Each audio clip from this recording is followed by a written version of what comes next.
Assalamu alaikum wa rahmatullahi wa barakatuh à tous mes frères et sœurs. Il y a des instants où le silence de ton âme devient presque palpable. Tu marches dans la rue, tu observes les visages, tu entends les rires, les conversations, les promesses échangées, et soudain, un sentiment étrange t'envahit, la solitude. Non pas la solitude physique, mais cette absence subtile, cette impression que quelque chose t'échappe, que le cœur a faim et que les yeux ne voient rien. Tu te demandes si ce vide sera éternel, si cette attente interminable sera jamais comblée. Parfois, tu te surprends à comparer ta vie à celle des autres. Tu vois des amis qui sourient avec quelqu'un à leur côté, des familles qui se forment, des couples qui avancent, main dans la main. Et toi, tu te retrouves seul, avec ce même cœur qui bat, mais sans cette présence qui apaise, sans ce regard qui parle plus que 1000 mots. Tu t'interroges. Pourquoi moi? Pourquoi maintenant? Pourquoi pas encore? Et dans ces questions, tu sens cette tension qui serre le cœur. Mais qu'est-ce si tout ce que tu perçois comme un retard n'était pas un retard du tout?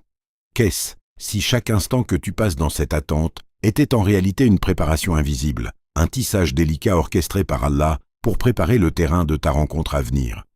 Car Allah ne laisse jamais rien au hasard. Même ce silence, même cette solitude que tu ressens, même ces nuits où tu te demandes si quelqu'un viendra jamais. Tout cela fait partie d'un plan plus grand que ce que ton esprit peut comprendre. Regarde la nature autour de toi. Le semis qui dort sous la terre ne se plaint pas de ne pas voir le soleil immédiatement. Il reste silencieux, patient, en train de grandir. Et le jour viendra où il s'épanouira, où ses fleurs s'ouvriront et ses fruits mûriront. Ta vie suit la même logique. Ce que tu appelles retard, c'est en réalité la période de préparation de ton âme. Allah façonne ton cœur, affine tes intentions, purifie tes désirs et t'élève progressivement vers ce qui est destiné pour toi. Et si, à cet instant précis, alors que tu écoutes ce murmure intérieur que tu ne comprends pas toujours, Allah écrivait déjà une rencontre qui changera ton existence? Une rencontre qui apportera la paix que tu as cherchée toute ta vie, la douceur qui remplacera ton impatience, et la lumière qui éclairera le chemin de ton cœur. Une rencontre où le temps, l'espace et toutes les épreuves passées trouveront leur raison. Rappelle-toi ce verset. « Et il est celui qui a créé pour vous des épouses, afin que vous viviez en tranquillité avec elles. Et il a mis entre vous de l'affection et de la miséricorde. » Il y a vraiment en cela des signes pour des gens qui réfléchissent. Sourate Ar-Rum 30-21. Ton cœur peut ne pas encore percevoir cette affection. Tes yeux peuvent ne pas encore la reconnaître, mais le murmure invisible d'Allah est là. Il t'appelle à la patience, à la foi et à la confiance. Chaque souffle, chaque silence, chaque attente est un fil dans la trame d'un destin divin que tu ne peux encore imaginer. Alors, écoute attentivement ce murmure, même si tu ne comprends pas encore ces mots. Ressens-le dans le rythme de ton cœur, dans l'intensité de ton désir, dans la profondeur de tes nuits silencieuses. Car ce murmure invisible est le début de quelque chose qui transformera tout. Ton cœur ressent un vide, n'est-ce pas? Un manque que tu ne peux pas toujours expliquer. Une insatisfaction qui survient même dans les moments où tout semble aller bien. Tu as essayé de le remplir par des distractions, par des relations qui ne durent pas, par des conversations superficielles. Mais rien ne remplace cette sensation silencieuse. Quelque chose manque, quelque chose que tu ne peux ni toucher ni voir, mais que ton âme reconnaît instantanément. Ceci n'est pas un hasard. Allah ne crée rien en vain. Même ce désir d'amour que tu ressens profondément dans la nuit, même ce manque qui te serre le cœur, même ces moments où tu te demandes si quelqu'un comprendra enfin ton âme, ce n'est pas un vide inutile. C'est un appel à la patience, à la maturité, à la conscience et surtout à la foi. Car ce que tu cherches n'est pas simplement une compagnie ou une présence, c'est une tranquillité de l'âme, un amour qui t'apaise, qui t'élève, qui t'enracine dans ce que Allah a prévu pour toi. Regarde ce verset. Et parmi ces signes, il a créé pour vous des épouses afin que vous viviez en tranquillité avec elles, et il a mis entre vous de l'affection et de la miséricorde. Sourate Ar-Rum 30-21. Lis-le encore une fois, lentement. Note les mots que beaucoup passent parfois trop vite. Tranquillité, affection, miséricorde. Ce n'est pas seulement la passion que le monde célèbre ou le frisson d'un désir momentané. Non, Allah parle de quelque chose de profond, de durable, de réel, quelque chose qui touche le cœur, qui apaise le tumulte intérieur, qui transforme la vie sans que tu t'en rendes toujours compte. Et si ton cœur avait déjà croisé des échos de cet amour? Peut-être dans une rencontre anodine, peut-être dans un sourire inattendu ou un geste de gentillesse qui t'a profondément marqué. Ce sont des indices subtils, des signes que ton âme reconnaît, même avant que ton esprit ne comprenne. Allah parle toujours à ton cœur d'abord. Le reste suit. Alors, pose-toi une question essentielle, sans détour. Es-tu prêt, pour un amour qui apaise, ou seulement pour un amour qui excite? La différence est immense.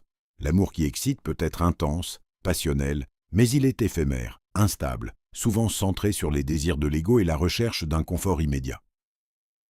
L'amour qui apaise est celui qui construit, qui soigne, qui transforme. Il ne se contente pas de remplir un moment de solitude. Il remplit ton âme, il t'élève, il t'apprend à donner et à recevoir dans la vérité et la lumière. Imagine un instant que la personne que tu attends ne soit pas seulement belle ou gentille, mais qu'elle ait été choisie par Allah pour refléter cette paix intérieure que tu cherches depuis toujours. Cette tranquillité ne surgira pas dans la précipitation. Elle surgira lorsque ton cœur sera prêt, lorsque ton âme aura appris à discerner entre ce qui brille, mais brûle, et ce qui éclaire, mais nourrit. Et si ce moment que tu espères depuis si longtemps était déjà en train de se préparer? Dans un silence que tu ne perçois pas, dans un plan que tu ne peux pas encore comprendre. Tout ce manque, toute cette attente, c'est la patience de ton cœur en train de devenir prêt pour ce que Allah a prévu. Il y avait une sœur, une jeune femme pieuse, douce, avec un cœur qui battait pour le bien, pour la lumière, pour la proximité avec Allah. Chaque soir, avant de fermer les yeux, elle faisait ses doigts. Ses prières étaient simples mais sincères. Un mari pieux, quelqu'un qui l'accompagnerait sur le chemin de la foi, quelqu'un qui comprendrait son âme. Elle imaginait ce futur, parfois avec un sourire, parfois avec un pincement au cœur, mais toujours avec l'espoir que ses mots, ses supplications, seraient entendus. Les années passaient, et pourtant rien ne venait. Ses amis se mariaient, certains même jeunes, et elle continuait de faire ses doigts. Parfois, elle sentait une douleur subtile, une frustration silencieuse, mais elle ne laissait jamais tomber sa foi.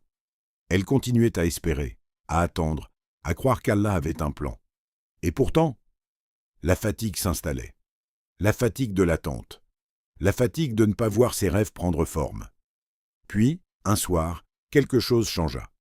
Ce n'était pas un événement spectaculaire. Ce n'était pas un signe visible. C'était le silence intérieur.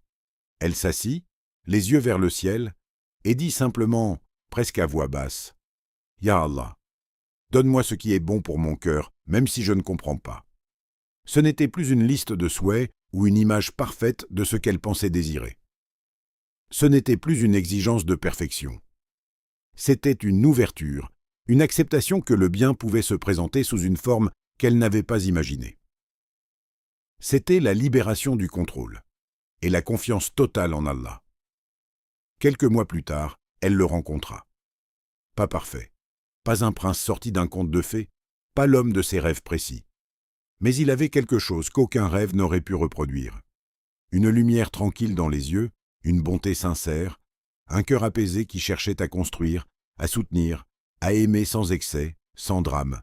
Et pour la première fois, elle sentit une paix profonde, une tranquillité de l'âme.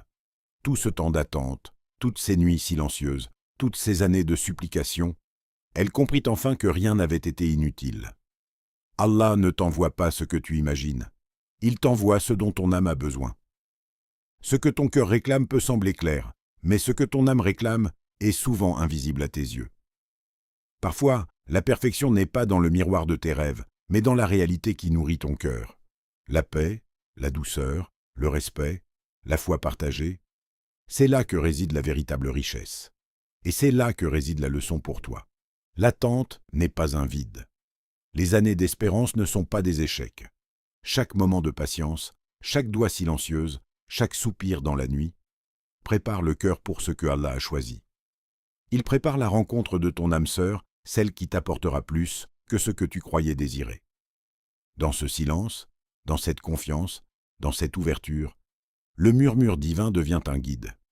Il te murmure que le moment, le lieu et la personne sont déjà inscrits dans la sagesse infinie d'Allah. Il te dit que ce que tu attends depuis si longtemps est en chemin, et qu'il sera parfait pour ton cœur, même si ton esprit ne le comprend pas encore. Il y a des moments dans la vie où tout change sans que tu t'en rendes compte. Tu ne vois pas toujours les transformations. Elles sont subtiles, silencieuses, presque imperceptibles.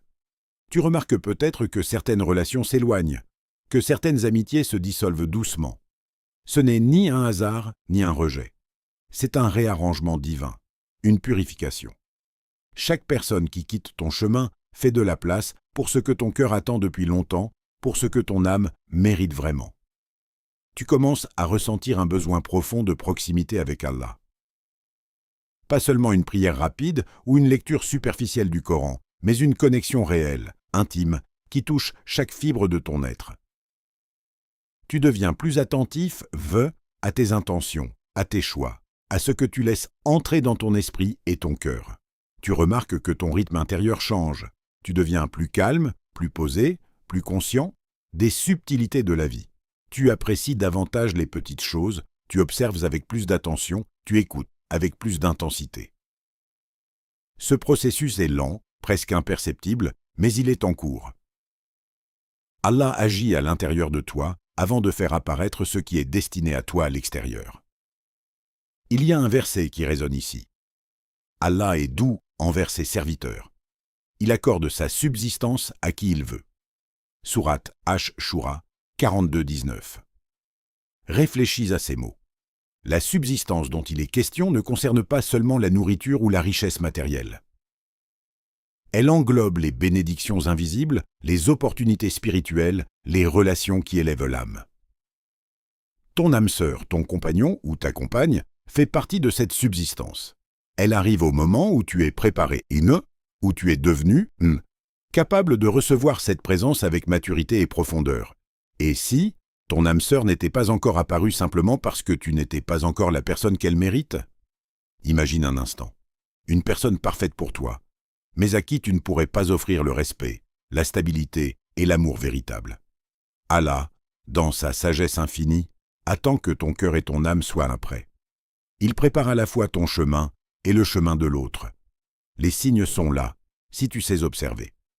Une plus grande patience face aux épreuves, une capacité à pardonner là où auparavant tu aurais ressenti de la rancune, une sensibilité accrue à la beauté de la foi, une recherche sincère de la pureté intérieure. Ce sont tous des indicateurs que ton âme est en train de se préparer, que ta maturité spirituelle et émotionnelle est en croissance. Alors, pose-toi cette question. Et si la rencontre que tu attends depuis si longtemps dépendait entièrement de ta transformation intérieure? Et si chaque effort, chaque prière, chaque moment de patience n'était pas simplement un test, mais un processus nécessaire pour devenir la personne capable de reconnaître, d'aimer et de chérir ton âme sœur lorsque le moment viendra? Observe-toi, ressens tes changements, accueille la transformation. Car avant que l'âme sœur ne se manifeste dans ta vie, elle se prépare à te rencontrer à l'endroit exact où ton cœur et ton âme ont été transformés par la lumière d'Allah. Tu te demandes parfois, pourquoi cela prend-il autant de temps? Pourquoi la personne que tu attends semble toujours hors de portée? Pourquoi chaque année qui passe semble confirmer ton impatience, ton doute, tes questionnements? Tu appelles ça un retard, une injustice, un vide. Mais dans la perspective divine, ce retard a un sens beaucoup plus profond. C'est une protection. Imagine un instant que tu aies rencontré cette personne il y a quelques années, avant que tu n'aies appris certaines leçons de patience, de foi et de discernement. Peut-être que cette rencontre prématurée aurait été catastrophique. Peut-être que tu aurais été blessé, que tu aurais blessé l'autre, ou que vous auriez tous deux perdu confiance dans l'amour, dans la vie, dans le plan divin. Allah, dans sa sagesse infinie, veille sur ton cœur et sur le chemin de ton âme. Ce que tu perçois comme un retard est en réalité un filet protecteur, invisible, qui te préserve des blessures inutiles et prépare le terrain pour ce qui est réellement bon pour toi. Regarde ce verset. Il se peut que vous détestiez une chose alors qu'elle est un bien pour vous. Sourate Al-Baqarah, 2.216. Ces mots sont un rappel que le monde ne voit pas la totalité de ce qui est écrit pour toi. Ce que ton esprit juge comme un obstacle ou une déception peut, en réalité, être une bénédiction cachée.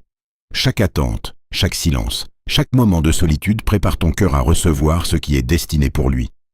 Le retard n'est pas un signe de rejet, mais une preuve que ce qui arrive sera parfait pour toi, au bon moment, avec la personne qui correspond à ton âme. Pose-toi cette question honnêtement. Es-tu prête à construire quelque chose de durable? Ou veux-tu simplement ressentir? Beaucoup confondent amour et émotion passagère, passion intense ou excitation temporaire. Mais la rencontre que tu attends, celle qui a été écrite par Allah, ne se contente pas de susciter des frissons. Elle construit, elle fortifie, elle élève l'âme. Elle demande de la patience, de la foi, de la maturité et parfois même de la solitude avant le véritable engagement. Parfois, la personne que tu attends est déjà sur le chemin de ta vie, mais tu n'es pas encore prête à la reconnaître. Peut-être que ton caractère, tes habitudes, tes émotions ne sont pas encore alignés avec ce que le destin a préparé. Peut-être que ton cœur doit apprendre à donner, à pardonner, à écouter et à comprendre avant de pouvoir recevoir pleinement. Allah utilise chaque période de préparation pour polir ton être, afin que lorsque le moment viendra, tu sois capable de reconnaître et d'honorer le don qu'il t'offre.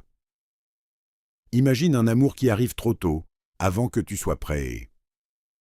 Il pourrait être mal compris, mal vécu, mal nourri. Mais un amour qui arrive au moment parfait, lorsque ton cœur et ton âme sont prêts. Il est inébranlable, il est juste, il est paisible. C'est un amour qui ne se contente pas de remplir un vide. Il remplit ton âme et te rapproche de la tranquillité qu'Allah a promise. Alors, ne crains pas le retard. Ne le mesure pas avec ton calendrier. Observe plutôt la croissance de ton cœur, de ta patience et de ta foi. Demande-toi, suis-je prête à construire quelque chose de réel ou ne cherchais-je que l'émotion passagère? Parce que la différence entre ces deux chemins détermine tout. Comment tu vivras la rencontre qui changera ta vie? Quand nous prononçons le mot « royal », l'esprit humain imagine souvent des palais, des richesses, des apparats ou une beauté éclatante. Mais dans la perspective divine, la royauté ne se mesure pas par l'or que l'on possède, ni par l'apparence que l'on affiche. La véritable royauté, celle qui transforme la vie, celle qui élève l'âme et le cœur, se mesure par la valeur spirituelle, par la profondeur du caractère et par la lumière de la foi. Ton âme sœur royale n'est pas quelqu'un qui te flatte ou qui t'admire superficiellement. C'est quelqu'un qui t'élève, même dans tes moments de doute, de faiblesse ou de fatigue. C'est une personne qui voit ton potentiel avant même que tu ne le reconnaisses toi-même. Elle te pousse à devenir meilleur, pas par pression, mais par amour sincère, par exemple, par guidance et par douceur. Elle te soutient dans la foi, dans la prière, dans la patience et dans la gratitude. Chaque interaction avec cette personne est un rappel de l'importance de te rapprocher d'Allah, de purifier ton cœur et d'aligner ton âme avec ce qui est juste et éternel. Le prophète, que la paix et le salut d'Allah soient sur lui, a dit « Le meilleur d'entre vous est celui qui est le meilleur envers son épouse ». Ces mots ne sont pas seulement un enseignement sur le mariage. C'est une philosophie de vie, une ligne directrice pour comprendre que la grandeur d'une relation ne réside pas dans les possessions matérielles, mais dans la noblesse du cœur et dans la façon dont chacun respecte et élève l'autre. Le véritable amour, celui qui est durable, est enraciné dans la miséricorde, le respect, la patience et la sagesse. Imagine une relation où l'autre te respecte même quand tu es au plus bas, quand tu traverses des tempêtes émotionnelles ou spirituelles. Une relation où les mots ne sont pas utilisés pour blesser, mais pour encourager, pour éclairer, pour apaiser. Une relation où les actions sont guidées par la foi et par l'intention pure de rapprocher l'autre d'Allah. C'est cette royauté-là que tu attends et que ton cœur aspire à rencontrer.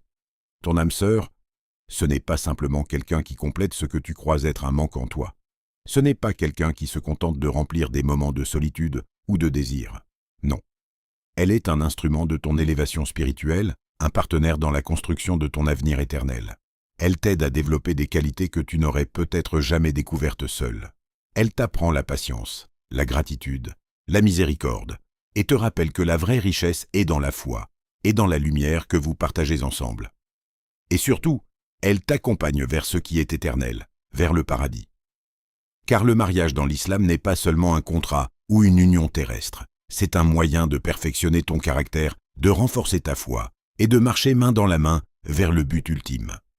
la proximité d'Allah et la vie éternelle dans sa miséricorde. Alors, quand tu penses à ton âme sœur, ne pense pas à l'apparence, à l'argent ou au titre. Cherche celle qui est royale dans le cœur, noble dans les intentions, pure dans l'âme. Celle qui fait rayonner la lumière divine dans ta vie et qui transforme chaque interaction en un pas vers Allah.